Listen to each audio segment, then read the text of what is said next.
আপনি যদি হোয়াটসঅ্যাপ বা মেসেঞ্জারে কোনো গোপনীয় মেসেজ পাঠিয়ে পরে সেটি ডিলিট করে দেন, তাহলে কি হবে? সেই মেসেজ আর দেখা যাবে না। এখন থেকে মেসেজ ডিলিট করলেও সেটি দেখা যাবে। চলুন দেখে নেওয়া যাক কিভাবে। ফার্স্ট অফ অল আপনার ফোনের প্লে স্টোর ওপেন করে নেবেন। এখন এখানে নিচে দেখেন 4 বার, এটাতে ক্লিক করে নেবেন। এখন এখানে লিখবেন আনসিন নো লেট সিন। এখন চার্জ করে নেবেন। এখানে দেখেন ফার্স্টে যে অ্যাপ্লিকেশনটা আছে এটা ডাউনলোড করে আপনারা ওপেন করে নেবেন। এখন এখানে নিচে দেখেন ওকেতে ক্লিক করে নেবেন। এখন কি করবেন, এই অ্যাপ্লিকেশনটার পারমিশন এখান থেকে দিয়ে দিবেন। এখন কি করবেন, এখানে ডন দেখেন, ডনটে ক্লিক করবেন, এটা এখান থেকে ক্লোজ করে নেবেন। এখন এখানে দেখেন মেসেঞ্জার, হোয়াটসঅ্যাপ, ইনস্টাগ্রাম, আপনারা এই তিনটা অ্যাপ্লিকেশনের মেসেজ, ডিলেট হওয়া মেসেজ আপনারা দেখতে পারবেন। দেখেন আমাকে অল্প আগে এই হোয়াটসঅ্যাপ থেকে এইটা মেসেজ দিছে, এই দেখেন মেসেজগুলো এখানে শো করছে।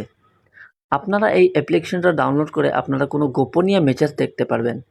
আমার এই ভিডিওটা যদি ভালো লাগে তাহলে শেয়ার করে দিবেন আর পেজটা ফলো করে রাখবেন।